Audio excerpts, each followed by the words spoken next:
Okay, thank you, Jane. I'm going to go ahead and turn this over to Kirk Nordstrom and Philip Verplank, who are going to moderate the next day and a half session. So you're familiar with both of them. They're doing a lot of work here to put this together. So thank you guys for doing this again, and I'll just kind of turn it over to you. So this is our second panel entitled Hydrology and Water Quality. And once again, we've split up the panel into 3 half-day sessions, with this afternoon being surface water hydrology, climate, and meteorology. Tomorrow morning, groundwater hydrology, followed by tomorrow afternoon with water quality. And it'll be a similar framework that we had before, with Pebble consultants giving their presentations, followed by the science panel convening and questions and comments by the science panel, followed by open discussion with audience and email questions, and then we'll wrap up for the day. And once again, we'll also hold the panel recommendations for the end of the third session like we did today. So there'll be 2 presentations by Pebble Consultants. The first one by Brad Broker of SLR International. Mr. Broker is a project manager in SLR International Air Measurements Group based in Anchorage.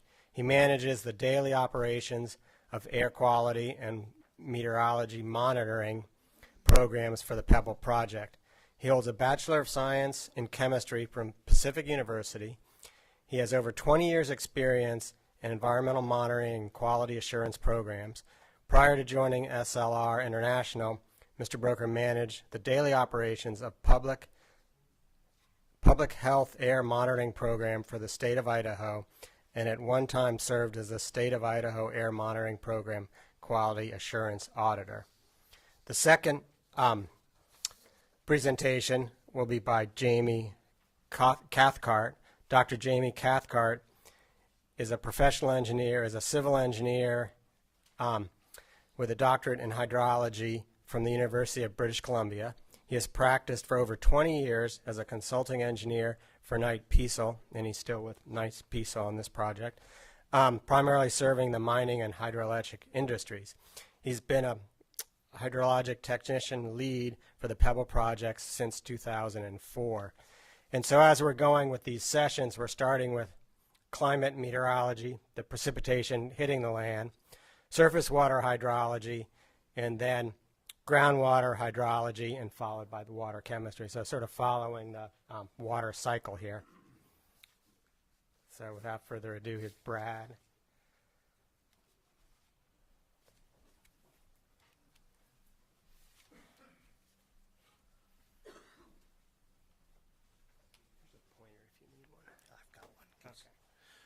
All right, is that visible up there? Great. Well, again, my name is Brad Broker, and as this whole presentation is about monitoring data, the climate and meteorology data, my role at SLR is in the daily collection of that data. So hopefully I'm feeling fairly comfortable up here other than being in front of an audience. I wanted to point out just a quick slide here, if I can. SLR is an international company, but there are 2 offices up there in the Alaska area. The primary focus of those offices, at least with regards to the Pebble project, over time has been in the air quality as well as some of the groundwater sample collection there. If you're looking at the data itself over the lifespan of the Pebble project for the climate and meteorology, some of the early data reports were published under the name of Heffler Consulting Group. In 2010, Heffler Consulting Group was purchased by SLR, and to date, now the project is being managed by SLR. It's the same technical staff that have been doing it all along. SLR recognized the expertise there, purchased us, and we've continued on. We have had a fairly long history of the Pebble project, dating back to 2004-2005, when the air quality and meteorological measurements started out there at the site. since I'm a little bit nervous, I'm going to start calling it weather, if you guys don't mind. On the meteorological, I tend to stumble up a little bit on that. The weather data is collected for a variety of purposes. Jane mentioned that early on, that it plays into a lot of different factors. They go into air quality permit applications at some point down the line. They drive potentially the need or fill in the gaps or supplement other environmental studies. And they're involved in the daily decisions, the engineering design decisions of what a prospective mine plan might look like there. With those goals in mind, purposes in mind for the use of the data, the monitoring program was designed around some established guidelines that were already in place. We're using what's called the Prevention of Significant Deterioration, or PSD program. That is EPA and the State of Alaska Department of Environmental Conservation's permitting regulations for industry. And that program has got some very specific requirements for data collection that were very applicable to the data collection activities that are going on at the Pebble Mine. Since the prospective mine is an industrial facility, potential industrial facility that would need air quality permits, collecting the data with those guidelines in mind makes the most sense. Now, within those guidelines, there's some specific things that go into play as far as the requirements. In order for the data to be considered applicable to a facility that's getting a permit, it needs to be considered what's called representative of an area. There's certain specifics that need to be factored in as far as where the data is being collected and what geographic area, topography included in there, that data would apply to. So that was factored in as far as the decisions on where to collect some of the data in there. Additionally, the program is very clear on the quality assurance requirements that go into making sure that that data is accurate. There's a really high standard involved to the point where they even specify the specifications of the type of equipment that we can and cannot use during the program. There's requirements as far as independent audit of the performance of those sensors. We have people come out and verify the accuracy in the field conditions of that data collection effort. There's also required minimum frequency for calibration, but there's also something that plays into factor here of what minimum data completeness. It's a very high threshold for the permitting world that at least 90% of the amount of data that can be collected during a period has to be collected and be valid data in order for it to be considered for official permitting applications. So what that translates to in the air permitting world, we're required to have 12 continuous months of weather data meeting all of the requirements. And in that 12 continuous months, each quarter, there has to be at least 90% of the data that is considered valid. So every quarter, we can only lose a little bit of data in there. So it's a very robust data set, which in this particular case of this project, that is one of the biggest challenges to the collecting of the data. Just to give a overview of the project and the monitoring effort to date, there's been about 13, I believe, locations where monitoring has taken place over time. Some of these programs, some of these stations have been short-term duration with very specific goals in mind for the data collection. And two of them in particular, one of them, the Pebble 1 Met Station, which is out in this area out here, right on the fringe of the area that's typically defined as the deposit area, and the Knollhead or Port 1 site, as it was previously called. Those two stations have had long-term data collection efforts that go back clear to 2005 on those. So there's a number of challenges that we have in this environment. It's a very, as several people stated this morning, it's cold and windy. To state it very simply. It's also very remote. You won't see any power lines or telephone lines or roads or anything in the area. The air monitoring effort is a continuous 24/7, minute by minute, second by second data collection effort. This is ongoing at unmanned facilities, and the meteorological data is being collected all the time. So we have a number of challenges there. One is that it's remote. When something goes wrong, it's hard to get to it to repair it. It's hard to get to it to install it and maintain it.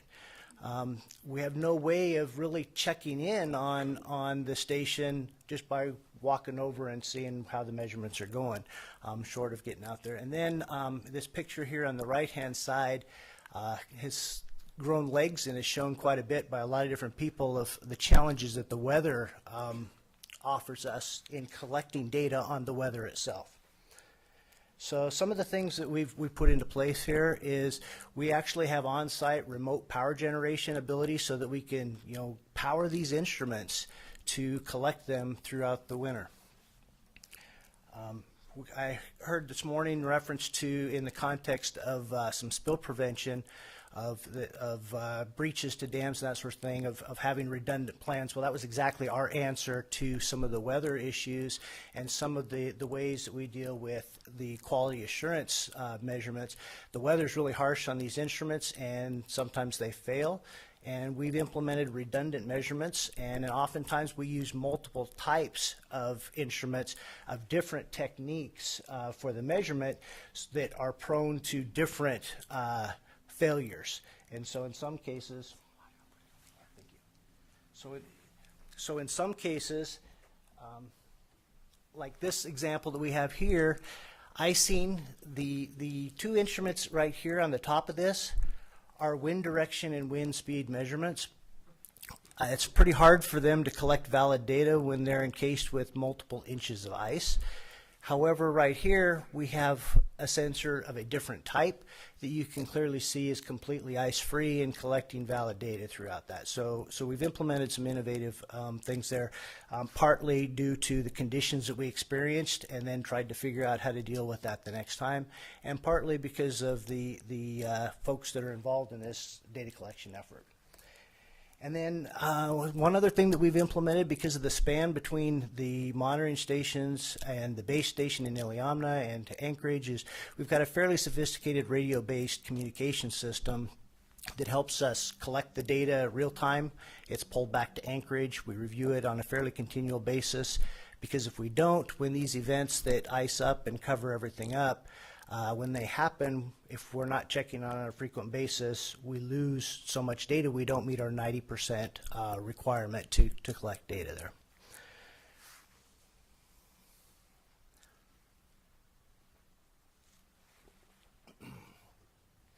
So from here on out, I'm going to focus on primarily the winds, the temperature, and precipitation. That tends to be the things that gets people the most excited when it comes to weather.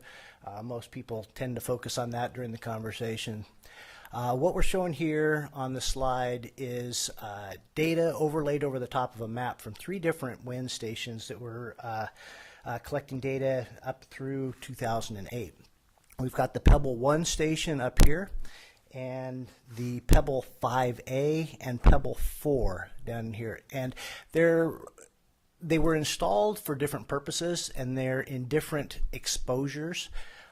These two down in this area are down below the hill lines and such. What's shown on the data are these fans, and those fans represent the primary wind direction. The longer the slice of pie there is there, the more the winds come from that direction. The color gradient on them, the light blue being the most prominent sticking out there, shows the wind strength. So what this, I don't have the scale on there, but using this one down here on the bottom, the light blue is your strongest winds. So the vast majority of the time, the winds are fairly strong. They're above 11 meters per second at that location, coming from the southeast, and then there's some lower winds and lower winds and lower winds. So you can see there's 2 things that are represented here. One is you can see that the winds in this particular site here are influenced by the mountains here and then the open topography down here. But then you can also see that, yes, indeed, it is a very windy environment. There is a lot of wind when it does come from that direction. One thing I do want to note in this case here, this Pebble 1 site is actually on a hill that is just right on the fringe of what's typically defined as the ore body location up there, and it is actually up above most of the topographical influences of the area, and it is considered the most representative of the larger project, and that's why it's got the longest period of record, is it's given us that long-term record of that whole area, whereas these are more very direct purpose oriented down in an area that is got a very small area of reference that the data is representing. So just to give you some data, there's a lot of it here. Focused in on the period of record that was presented in the environmental baseline document, and I'm focusing in here on just the 2 long-term monitoring stations, because all the other stations came and went during that time and don't have that full period of record over time. So what this is showing here is average concentrations. Now these are hourly averages, so these would be sustained winds over the period of that hour on the average.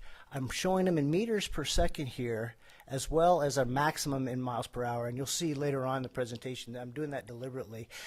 These meters per second numbers here, I want folks to take a look at that. The magic number here is 5, and that becomes very relevant when we talk about precipitation later on, that at 5 meters per second and above, we have challenges with our precipitation measurements.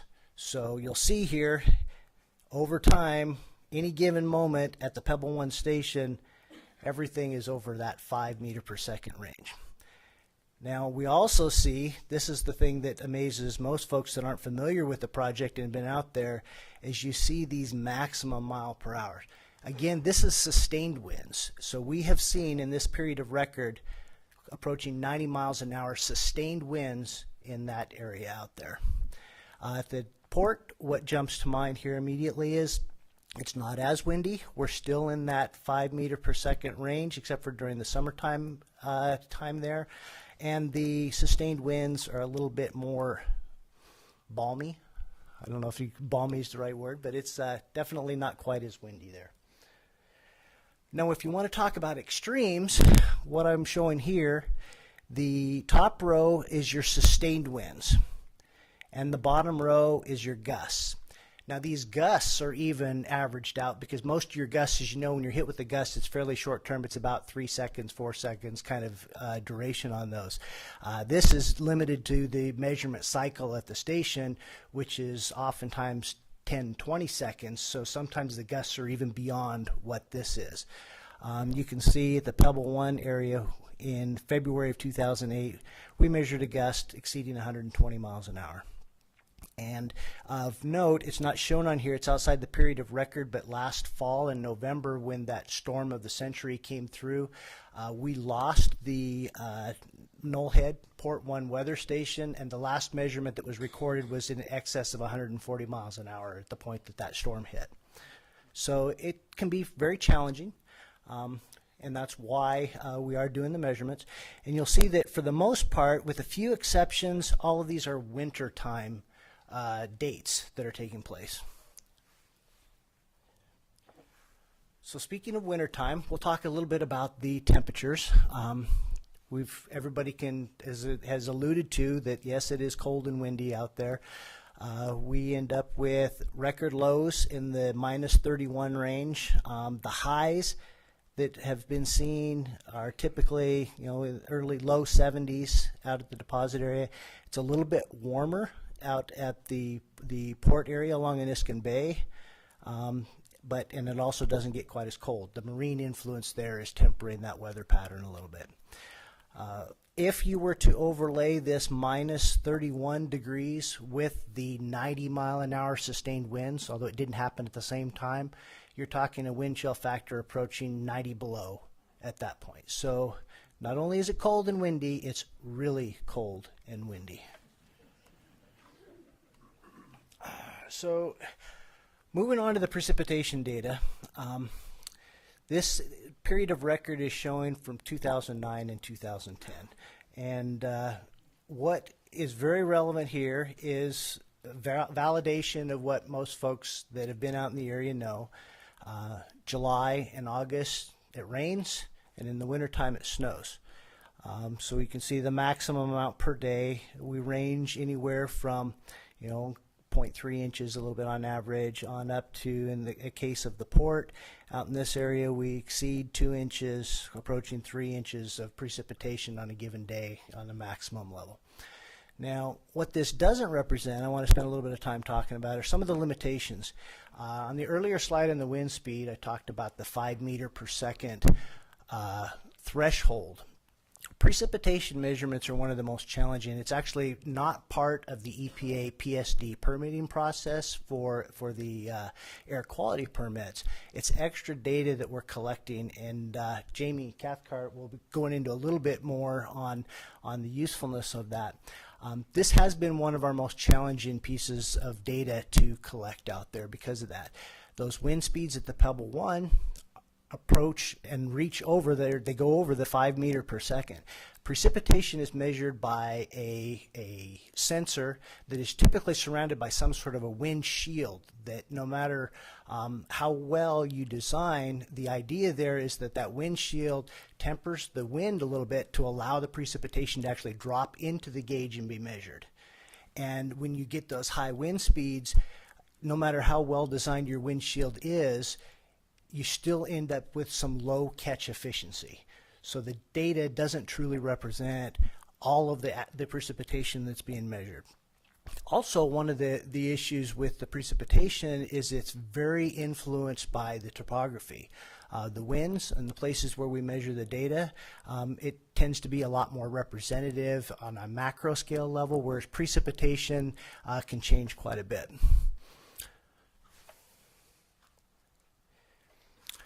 And so here's a few examples of where we're monitoring, again, just to stress the remoteness of it. And with that, I don't know if we want questions now of mine or turn over to Jamie.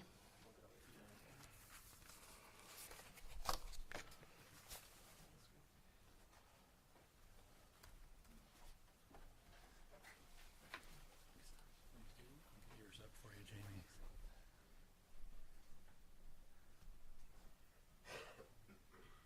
This looks like it, huh? Yeah, that's it. Okay.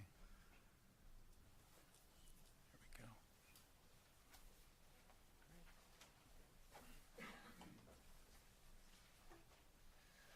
Okay, good afternoon. I'm going to give a fairly quick overview of the data collection efforts that have gone on for the Pebble Mine with regards to surface water hydrology. So, as was explained before, I'm not going to be covering the groundwater. That will be covered tomorrow. I will mention it briefly because there's a lot of interaction between surface and groundwater at the site, but most of the question, or most of the information I'm going to give you is regards to surface water. So, how do I get this thing? Okay, so I'm going to start off with a quick sort of regional overview of what surface water hydrology information was available there before we got involved with the project in 2004, and then what information we have available to us now. Give you an idea of the extent of the database that's available. And then I'm going to focus on the mine study area. That's where the majority of the effort has taken place to date, and looking at different parts of the hydrology. And then I'm also going to give a quick look at the transportation corridor, just so you get an idea. There's been some more recent focus on that, and so we've expanded the data set there recently. Okay, so to begin with, this shows sort of the main drainages that we're talking about here, and we've got the Nushagak and the Kwijak systems that we've got. The yellow highlights the mine study area. So there's 3 drainages there. There's the North Fork Koktuli and South Fork Koktuli, and they come together and flow in the Nushagak. And then we have Upper Tularik Creek flows into. Oh, okay. Thank you. And this here is Upper Tularik Creek. It flows into Iliamna Lake and then into the Kwijak. Okay, so you see, prior to 2004, the USGS had 2 active stations, and you can see they're the ones in this sort of yellow. This over the Iliamna River and the Nuyukuk River, and there were 6 discontinued. And prior to Pebble Limited Partnership getting involved with this project, Kaminko owned the mineral rights, and they had collected limited data at 4 sites. We're not actually using that data set because it's of relatively poor quality. So this gives you an idea of where we're at now. The EBD was 2004 to 2008. I'm just presenting what we have to 2012. There has been some ongoing expansion. Just to give you some idea, we in 2004 installed 13 stations, and currently we have 34 stations. Okay, so these are the continuous flow stations. So this means we're trying to collect data all the time. There are some limitations in the winter in terms of continuous data collection, and I'll get to that later. But the USGS has also added 11 stations in the area. So now we're dealing with a much larger data set than was available to us back in 2004. So very quickly, just summarizing that again, the USGS, we had 2 active, 6 discontinued, and then the Kamenko data set, and now we've got 11 new USGS sites, 3 that are actually being monitored in that mine study area independently by the USGS for Pebble. And then in addition to that, there's 34 additional stations. Most of the data collection work there is being done by 2 different consulting firms out of Anchorage, HDR and, oh my goodness, someone help me? APCS, sorry. Okay, so overall, just to give an idea of station density, the USGS now has got sort of 1 per 1,600 square miles, and in the mine study area, we've got about 1 per 13 square miles, which is a very high station density for just about anywhere in the United States, and particularly high for Alaska. So I'm just going to now jump into the mine study area. So here's a blow-up of those 3. This is the North Fork Cock-Toolie flowing here, South Fork Cock-Toolie here, and Upper Tulare Creek flowing down through here. And the yellow represents sort of the ore body. So this gives you an idea of sort of the extent and distribution of the various stations. So we've got fairly good coverage throughout. And in addition, those are the ones I showed you there are what we call continuous flow stations. There are also a number of instantaneous stations that data is collected for other reasons. So for instance, water quality sampling sites, they may take just point measurements. Or in the wintertime, we actually have a number of other sites that we collect just winter flow measurements. And they have to be, an individual actually has to go to that site and take the measurement. There's no instrument continuously operating there. That's really the distinction. So. Quickly, in terms of discharge measurement methods, we're using a variety of different techniques, all fairly standard. The most common, the velocity meter technique. An individual walks across the creek, and they have a little velocity meter. It tells them how fast the flow is at each little section of the creek that they're marking out with that tape. At the same time, they're measuring the depth. Knowing the depth and the distance across the creek, you can get sort of a profile. You can get a cross-sectional area. That multiplied by the velocity gives you the discharge. Okay, we're also, in some instances, using salt dilution. So if you know a known amount of salt and you have a concentration that you're putting into the creek, you can actually figure out by using a conductivity meter that you put downstream. It measures the conductivity, gives you an idea of what dilution took place to change the conductivity of the water. And from that, you can work backwards as what the discharge or the volume over time, which is discharge. They're also using more sophisticated techniques. This is an acoustic Doppler current profiler. Basically, it uses sonar technology to essentially automatically measure the discharge. So this is sort of the closest thing we have to sort of an actual instrument that can measure discharge for us. So as I mentioned before, we're also taking measurements throughout the winter time. So the gauges where, for instance, in this location, a normal instrument which is measuring water depth wouldn't operate well because there may not be any flow underneath this in some instances, or very, very shallow flow, and the ice is going to interfere with it. So we actually have to dig down through the snow and then auger through the ice and then put the little instrument down through the ice and actually try and measure the discharge. Other places there's open water, particularly where there may be groundwater springs feeding it, and there we can take a discharge measurement on the surface much simpler. So again, getting back to how we actually measure discharge, this individual is taking a discharge measurement at a point in time, and they can figure out what the water level is from another instrument. And then each one of these points represents a pairing of a discharge and a stage or depth. And then you can define the relationship between them as the stage discharge. And then that's the curve we were talking about. You have an instrument here. This is a data logger connected to a pressure transducer. It's continuously measuring what the water level is. or the depth of water, and you then apply that relationship to this record, and it gives you the hydrograph record. So that's essentially how it works in basic.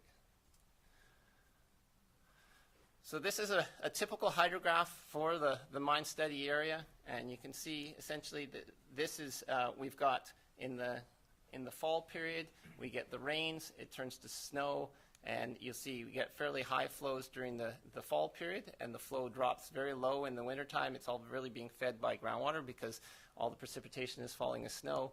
Come the spring, you get the snow melt, the flows rise, you get the peak, it drops down again in the drier summer, and then here actually, August and September typically are the wettest months of the year, and we get a lot of flow on the surface, but we also get recharge of the groundwater system in preparation to feed the system all through the winter. So here's that hydrograph that we were looking at before, and it's just showing every year there's this bimodal shape. There's a peak in the spring, and then there's a peak again in the fall. And it repeats itself, but it does change quite a bit. You can see 2007, for instance, that we had a very low snowpack year in 2007, and as a result, in the spring, the flows were very, very low. We had quite a wet fall, so that came up again. And you can see the following, say 2009, the opposite. Had lots of snow, big runoff in the spring, and relatively low flows in the fall. So it varies from year to year, but generally the pattern is the same, and that's seen throughout all the streams. So what I'm going to do now is just give you a few details on some of the findings that we've got. I'm basically looking at the hydrographs from 3 of the stations at the outlet of each one of these basins, so North Fork, South Fork, and Upper Tulare Creek, and plotting them. So these are the average hydrographs plotted on a monthly basis in terms of unit mean monthly discharge. Okay, so that's sort of average per, so it's CFS per square mile. So because they're of different size watersheds, this gives you a more comparative basis for looking at the data. So as you can see, all 3 systems have very similar patterns. They've got this high flow period in the spring as due to snow melt, and then a fairly pronounced hump in the fall. You can see South Fork Cock-Toolie, okay, that's the blue in the middle, and then, so they've all got different patterns. The one that has the lowest flows through the winter, relatively speaking, and then the highest freshet flows, they all seem to have very similar flows in the fall, but there's quite a distinction here between the winter flows and the spring flows. And that distinction is largely related to the groundwater system. Okay, the system, Upper Tulare Creek has the most muted. It has the biggest flows in the winter because the groundwater feeds the streams during the winter, and then it has the lowest flows in the spring. And that's because in the spring, as that snow melts, more of it is going into the ground at that time. So you're getting less runoff. This is a measure of the surface runoff. Less runoff on the surface, more available in the wintertime.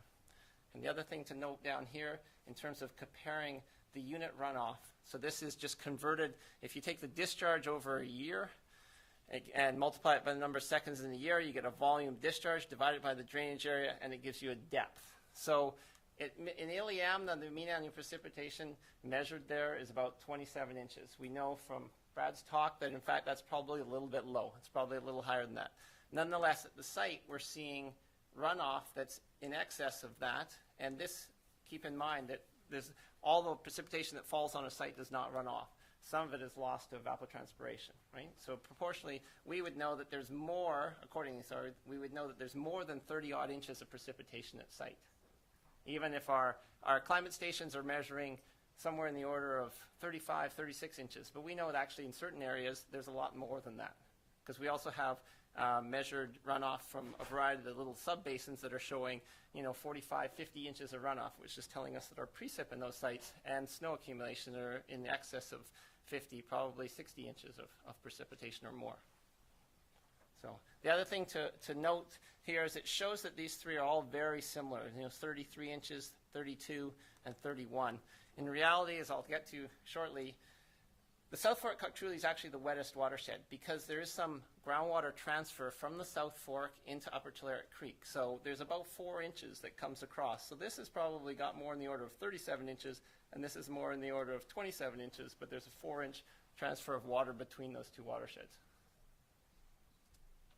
So here I'm just going to, as I talked about before, differences throughout the watershed, and I'm looking at a main stem flow. So here's a gauge right at the outlet of South Fork Cock-Toolie, and then there's a little tributary here that's quite steep, and it's got quite more dramatic flow pattern.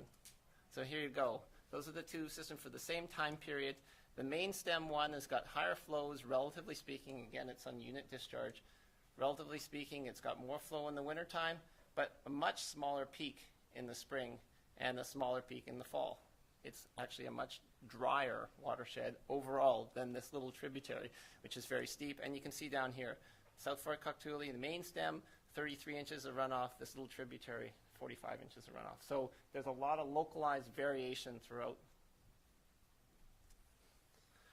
And another interesting feature, we've noted that there are losing and gaining reaches. So there is a losing reach between this station here, SK100F, which is just at the outlet of what we call Frying Pan Lake, down to a station called SK100C. SK100C is a gauge that often goes dry. Occasionally it goes dry in the summer months, but every year that we've checked it in the wintertime, it's gone completely dry. And there's a huge deep gravel bed underneath this area. So a lot of water is going to ground. There's also some water going, this is what we talked about before, this interbasin transfer, which I'll get to next after this, between the two watersheds here. And then there's a gaining reach. A lot of the water shows up again further downstream. So it's going into this huge gravel, call it a bathtub, and then it's then being forced to the surface again as it gets further down, and there's the springs here, and the groundwater is coming to surface. So Rod and Hugh will be discussing that more tomorrow, but that's just a quick touch on some of the groundwater patterns. So here are those flow patterns. The upstream one, which was SK100F, is the blue. And then where it goes in the middle reach, where it's gone quite dry, is the red. And then what we're measuring further downstream is this green one, where the flows are actually increasing above what they were in the upper watershed. And that's because some of those steep tributaries are also coming in and contributing to a higher unit runoff. So we've gone to 33 inches to 17 up to 36 in terms of unit runoff. But overall, the patterns are all very similar. You can see, base flows, high flows in the spring, dropping in the summer, coming up again in the fall, and then dropping as we get into the winter. So as I spoke to you about before, we have this reach that goes dry, so this gaining, losing reach. So here's a series of photos that were taken in July of 2005. There's the upstream gauge, the middle one, and then downstream. And here it is in August. So the thing to focus on here is how the bed's gone completely dry. Okay, so there's flow upstream of that point, it's dry, and downstream there's flow. So again, and where's some of that flow going? A lot of it is going to the gravel, the ground below, and that's traveling by means of the groundwater system. But there's also some water coming across this drainage divide. So there's a surface drainage divide here, but the groundwater is passing through here, a certain amount of it. Oops. So right across there. So here, for example, you saw those other hydrographs. They were quite low, and then a pronounced peak. It dropped down, up again, and down. You can see that same little pattern here, but overall, there's a very, very fat base flow, and it's very, very high. Like the unit runoff in this watershed is 96 inches compared to the 30-odd that we were seeing in the others. Where's all that water coming from? It's not that much wetter than all the other little drainages. It's coming because a bunch of groundwater is being transferred from the South Fork Cuctuli through into the North Fork Cuctuli into this little tributary. And for an example, down the main stem, here for comparison, this is at near the outlet of the watershed, UT 100, Upper Tulare Creek. So this is the pattern there in terms of unit runoff that we were talking about before, 31 inches. And there's the pattern that you see in this little tributary. And this line here is showing approximately how much water is being transferred over on average as the groundwater flow component that's coming from the South Fork.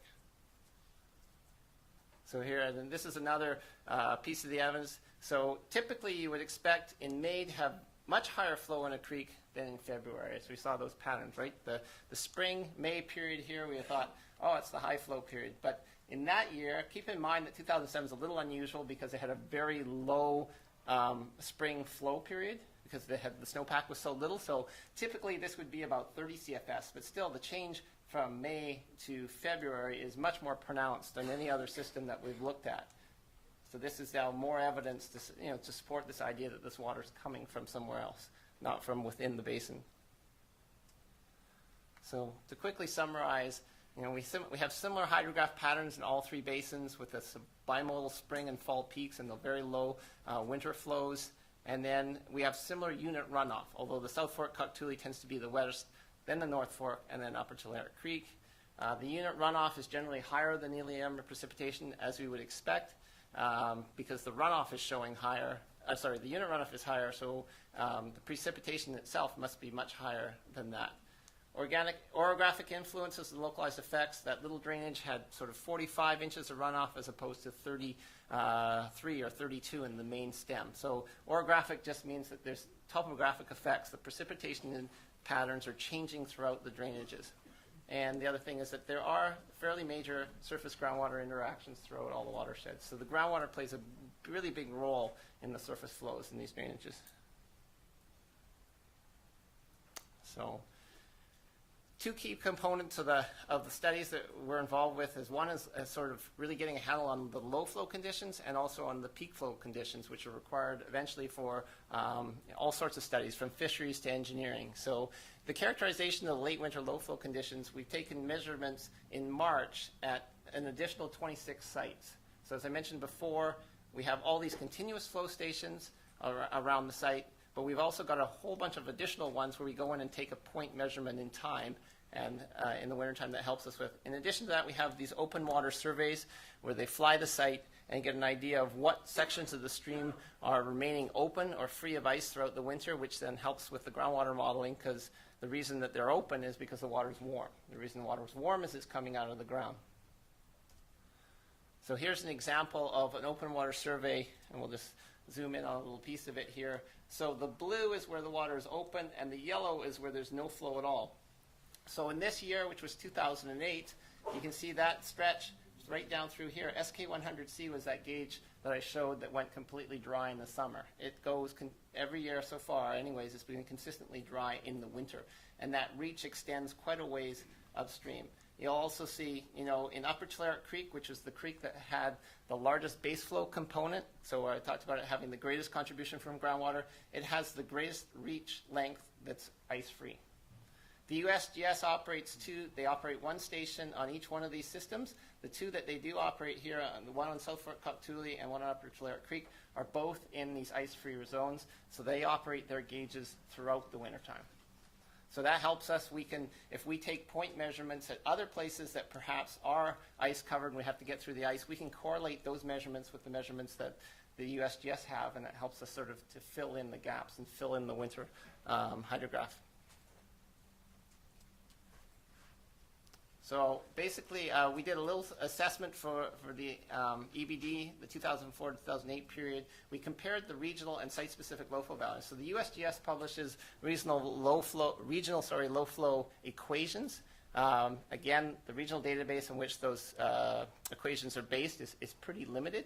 Still, it seems to do a reasonably good job, but we now have a much better handle. If we didn't have all these measurements, we'd be relying on something like that to give us estimates what the flows are. So basically, we calculated the low flows for using these equations, and then we took the low flow measurements and we compared them. And here's just a comparison. These are for 98th percentile July flows. These aren't the winter flows, but this is the July low flow period. And it shows essentially that the USGS equations would over-predict the low flows. Most of the points are falling to the right of that line. So just as a quick, that's just a start. And our database is continuing. As I said, this is based on the 2004 to 2008, but we've now got data that extends to 2012. It's helping us. The longer the data set we get, the better we can get a handle on what the extremes are going to look like. So in addition to low flow, we also looked at peak flows. So again, here we compared the regional and the site-specific flow values. Anybody involved with peak flow estimation knows that with only a 4 or 5 year data set, how accurate are you going to be on your extremes? It's not great. It doesn't cover the full range of sort of peaks that you might see in the system. However, it gives you a reasonable idea of what kind of the mean annual. An average of 5 years is a good start on the mean annual. As I said, we've got now many more years, so that is getting even better. But we compared anyways the mean annual flows with those that the USGS regression equations would provide.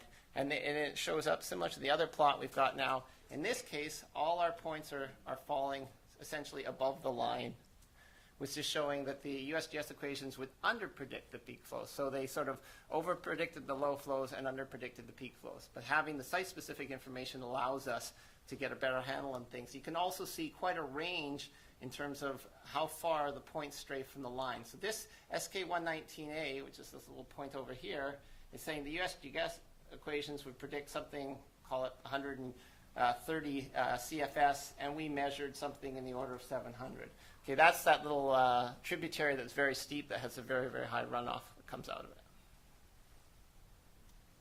And then ideally for peak flows, you're not just looking at a mean. You're also looking at sort of return period events. You want to get an idea of what a 5-year, 10-year. For design purposes, for engineering purposes, we need sort of a 100-year or 200-year event, or even beyond that. So at the moment, what we've done is just taken the means from the site and used the ratios from the USGS equations, because the USGS equations supply us with estimates of mean, 5-year, 10-year, and all these various extreme events. Well, the ratios to the mean were then applied to the site mean, and that gives us an idea of what we might expect to see in a basin for a 100-year event or a 50-year event or something. And we're refining that approach as we collect more data. So that pretty much covers, I've whipped through this, but that's sort of the mine study area. And we've got something similar going on in the transportation corridor. And I'm just going to very quickly go through this. I must admit the focus has been on the mine study area. There's more attention now being turned to the transportation corridor. So what we're talking about here is that mine study area, and then from there over towards Cook Inlet. So along this corridor here is where the various different gauges. So the instantaneous gauges are these red dots. The USGS ones are in the orange, and then, these, I said instantaneous, I mean continuous gauges. The green ones are where they have peak flow gauges. Basically, it's just a gauge that measures the highest water level. It's not continuously measuring flow. And the reason that there's interest in that is because that's often used, they're called a crest gauge, for designing, for engineering purposes, a crossing, say a bridge or culvert or something. You want to know what kind of peak flows you might see, but you may not be so interested in the rest of the hydrograph. So to quickly summarize, prior to 2004, there were actually 4 gauges that the USGS had operated along there. Only 2 were active, and there were 2 crest gauges and 2 continuous gauges. And since then, the USGS has added 4 new continuous. Pebble has 5, and also 13 crest gauges. So again, expanding the database considerably.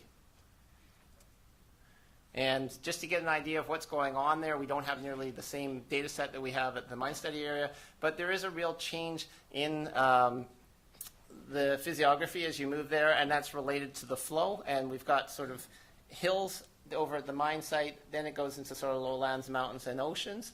And this is what they look like in terms of photos.